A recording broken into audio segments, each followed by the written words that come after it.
తెలుగు బుల్లితెరపై అత్యంత ప్రజాదరణ పొందిన reality show Bigg Boss season 9 ఆదివారం రాత్రి అత్యంత ఉత్కంఠగా ముగిసింది. ఎన్నో మలుపులు, ఉత్కంఠభరితమైన టాస్కుల మధ్య సాగిన ఈ సీజన్ గ్రాండ్ ఫినాలేలో కామన్ మ్యాన్ కంటెస్టెంట్గా అడుగుపెట్టిన కళ్యాణ్ పడాల విజేతగా నిలిచి చరిత్ర సృష్టించాడు.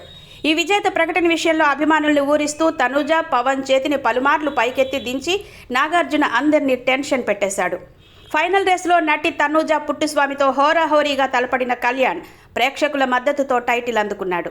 విజేతగా నిలిచిన కళ్యాణ్కు 35 లక్షల నగదు బహుమతితో పాటు 5 లక్షల స్పాన్సర్ మనీ, ఒక బ్రాండ్ న్యూ ఎన్యూవీ కారు లభించాయి. ఈ సీజన్లో ఆరంభం నుంచి స్ట్రాంగ్ కంటెస్టెంట్గా పేరు తెచ్చుకున్న నటి తనుజ పుట్టుస్వామి రన్నరప్గా నిలిచారు. తనుజకు రోజుకు సుమారు 35,000 నుంచి 40,000 వరకు పారితోషికం అందినట్టు సమాచారం. మొత్తంగా 15 వారాల ప్రయాణానికి గాను ఆమె దాదాపు 35 లక్షల నుంచి 38 లక్షల వరకు పారితోషికంగా అందుకున్నట్టు తెలుస్తోంది. మరోవైపు సీజన్ మొత్తం తనదైన కామెడీ పంచులతో అలరించిన జబర్దస్త్ కమెడియన్ ఇమాన్యుయల్ 4వ స్థానంతో సరిపెట్టుకున్నారు.